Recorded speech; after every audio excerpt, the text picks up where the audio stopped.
मनसेच्या मेळाव्यात राज ठाकरेंचं कुंभमेळ्यातील पवित्र स्नानावर भाष्य। गंगा साफ होणार असं राजीव गांधींपासून ऐकतोय। नांदगावकरांनी आणलेल्या गंगेच्या पाण्यावरून राज ठाकरेंचं वक्तव्य। संतोष देशमुखांच्या हत्येच्या निषेधार्थ बारामतीत निषेध मोर्चा। खटला फास्ट ट्रॅक कोर्टात चालवण्यासह धनंजय मुंडेंच्या आमदारकीच्या राजीनाम्याची मागणी। बारामतीच्या निषेध मोर्चात युगेंद्र पवार सहभागी। देशमुखांच्या हत्येत दोषी असतील तर धनंजय मुंडेंनाही सहआरोपी करा, युगेंद्र पवारांची मागणी। बीडमधील काँग्रेसच्या सद्भावना पदयात्रेचा दुसरा दिवस। मस्साजोग ते बीड काँग्रेसची सद्भावना यात्रा सुरू।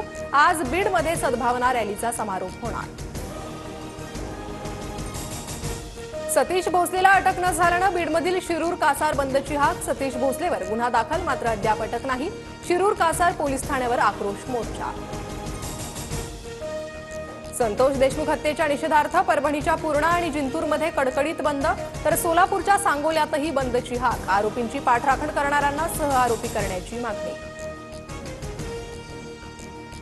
मी सर्वांच्याच संपर्कात, भाजपच्या संपर्कात आहात का, या पत्रकारांच्या प्रश्नावर जयंत पाटलांचं उत्तर। मला फक्त ओबीसींचे नाही, सर्व समाजाचं नेतृत्व करायचंय। ओबीसी मराठा संघर्ष कमी करण्यासाठी मी प्रयत्नशील। एका वृत्तपत्राच्या कार्यक्रमात मंत्री पंकजा मुंडेंचं वक्तव्य।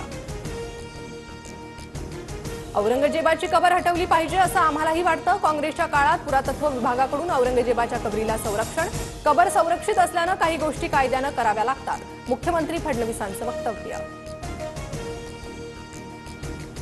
औरंगजेबाची कबर किती वर्ष राहील हे येत्या दिवसात कळेल। संभाजीनगरातील औरंगजेबाच्या कबरीबाबत नितेश राणेंचं सूचक विधान। पुणे अश्लील कृत्य प्रकरणातील आरोपीला गौरव अहुजाची ससूनमध्ये वैद्यकीय चाचणी। गौरवसह मित्र भागेश ओसवालला आज कोर्टात हजर करणार।